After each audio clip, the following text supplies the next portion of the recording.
Hello, it's Dr. B with STEM Sherpa. What we're going to be doing is starting a new series.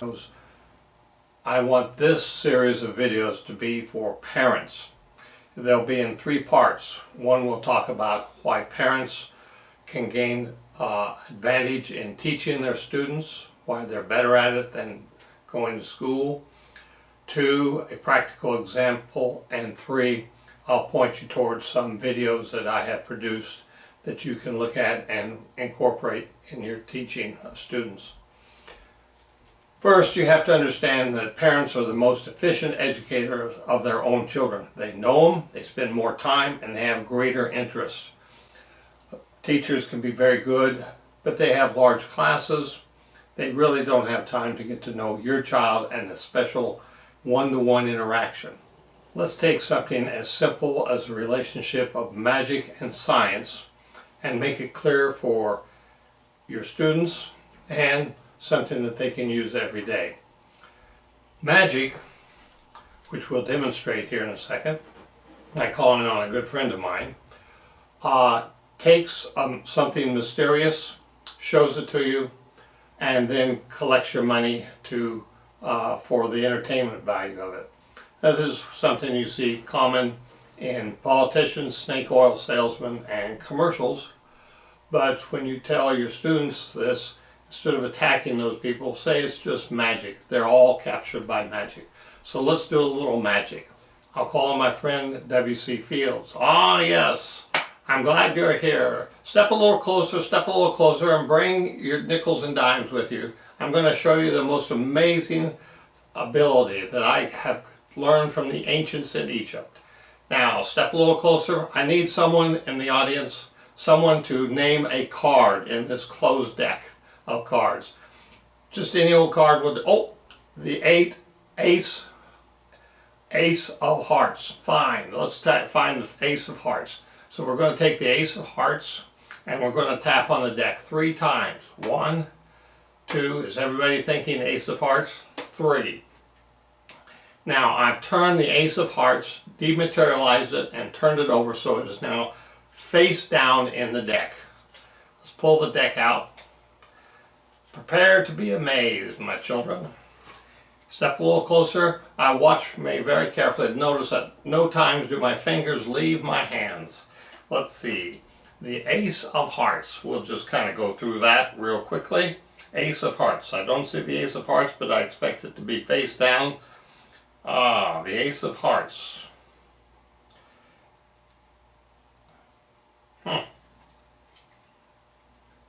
Must have gotten them too close together. Ace of hearts, yes. There it is right there. Yeah, amazing, is it not? You owe me a dime. Or we can convert it into science by putting on our science thinking cap and understand that it has to be a rational explanation. One possibility is that I simply memorized all the cards. Well, how would I test that? Simple. Shuffle them. But it's not that. I simply go through here and I look at these. Oh, and I see Jack of Hearts is immediately below this card right here. How do I know that? Because it is. How do I know that? There's a logical explanation of that. I don't memorize them. I simply go through here and I can look at right below this 10 of hearts is the 3 of spades. There it is. How do I know that? Because every card is back to back with another card. Do I memorize the positions? Of course not. I can shuffle these up all day, but what I've done is come up with a code that I recognize.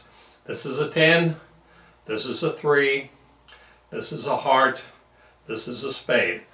Do you see a pattern there? There's 2 patterns going on. Here's a 6.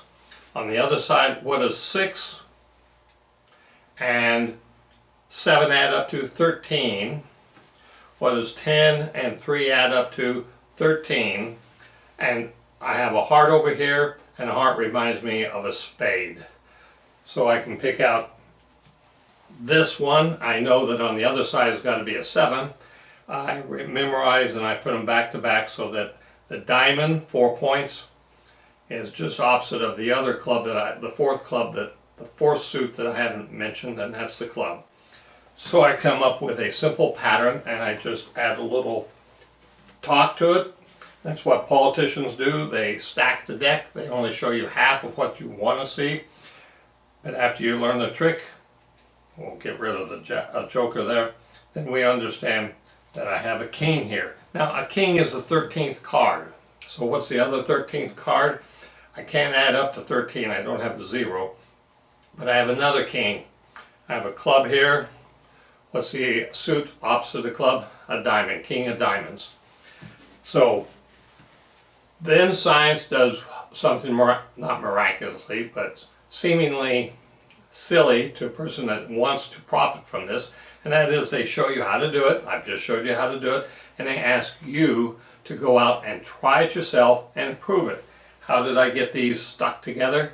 I'll leave that to your imagination. What code did I see? Maybe you can come up with a better code than that. How do you stack them in the box so that they come up the right way?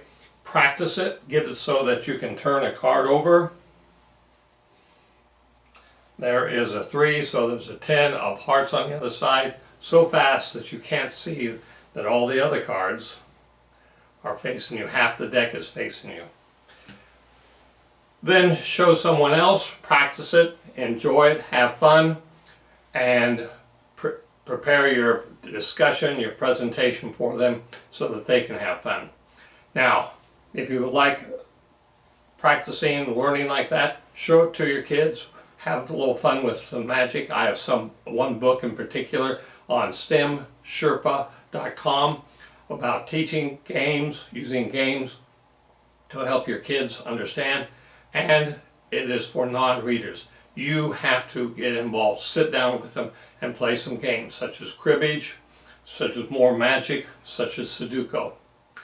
And or there are videos over at my YouTube channel, STEM Sherpa, on taking things apart, examining the relationship between fact and effect, whereas a magician hides it from you. So, thank you for tuning in, and I'll see you next time when we talk about puzzles and games, more puzzles and games to encourage learning and cooperation, team building with your parents or with you and between you and your student. Thanks for tuning in.